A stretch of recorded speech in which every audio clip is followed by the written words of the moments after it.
सुख चिरस्थायी कैसे बने, समाधान चिरस्थायी कैसे बने, भ्रम भय अवसाद संशय की निवृत्ति कैसा हो। और एक बहुत बड़ा सच है कि हमारे पास जितने दुख हैं उसका मूल एक ही है, एक बीज है, केवल एक कारण है दुख का, और वह है अज्ञान। अज्ञान ही दुख का मूल कारण है। Ignorance is the cause of pain. तो जो अज्ञानता है बस वही एक कारण है बड़े दर्द का।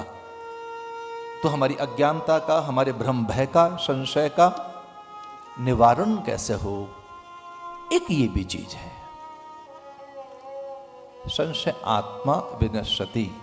जो संशयी है, जो अज्ञानी है, जो प्रमादी आलसी है, वो जीवन के बहुत बड़े सत्य से वंचित है, वो जीवन की बड़ी दिव्यता से विलग है कि बहुत दूर है। कभी हम विचार करके देखें, और अभी हम कथा के बिल्कुल आरंभ में, आरंभ काल है, ये कथा का बिल्कुल प्रारंभ काल है, तो कभी इस पर विचार करके देखें कि हमारा शत्रु कौन है। कभी हम अपने शत्रु को ढूंढने चले तो शास्त्र कहते हैं प्रमाद से बड़ा कोई और शत्रु नहीं है। हमारा प्रमाद, हमारा आलस्य, हमारी अज्ञानता, अल्पज्ञता, हमारा संशय, हमारे भ्रम बड़े शत्रु हैं।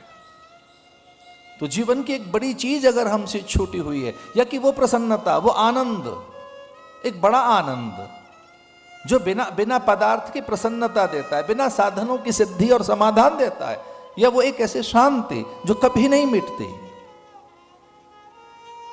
तो वो तभी संभव है जब हमारे भ्रम भय अज्ञानता मिटे। और ये ध्यान रहे, इस धरती पर प्रत्येक प्राणी को एक चीज सताती है, और उसका नाम है भय।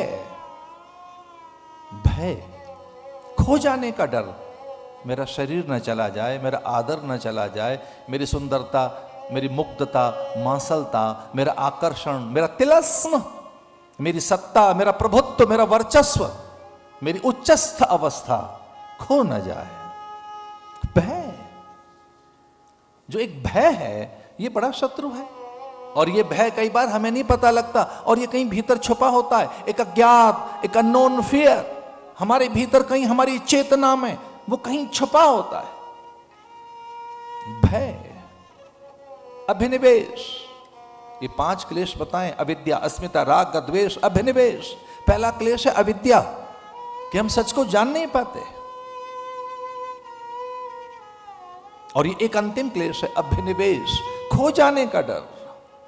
तो हम मनुष्यों को, और जितनी भी इस धरती पर प्राणी हैं, उनको ये एक चीज सताती रहती है, आहार, निद्रा, भय, मैथुनम, एक भय, अभिनिवेश। तो हमारा प्रभुत्व, हमारा वर्चस्व, हमारी श्रेष्ठता, हमारी मुग्धता, हमारा आकर्षण, हमारा सम्मान, हमारी चर्चाएं, मेरी देह, ये खो न जाए। और उसका स्पैन बहुत छोटा है, सम्मान का समय बहुत छोटा हो गया है। पहले तो लोग बहुत सम्मानित रहते थे, 2, 3, 4 दशक तक लोग उन्हें जानते थे।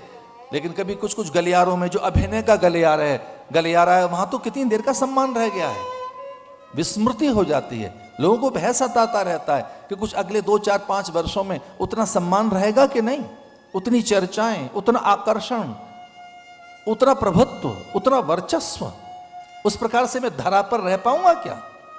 और इसी के लिए एक व्यक्ति ने साधना की, न मैं दिन में मरूं, न मैं रात में, न सुबह न सांझ, न स्त्री से न पुरुष से, और न मैं उससे मरूं जो मरा हुआ है। मैं सदा रहूं, और मैं रहूं यहां अपने प्रभुत्व के साथ, मैं अपनी इच्छाओं के साथ रहूं, मैं अपने संकल्प की पूर्ति के साथ रहूं। एक और बात, कोई दूजा श्रेष्ठ न हो, ये अभिनिवेश रहता है।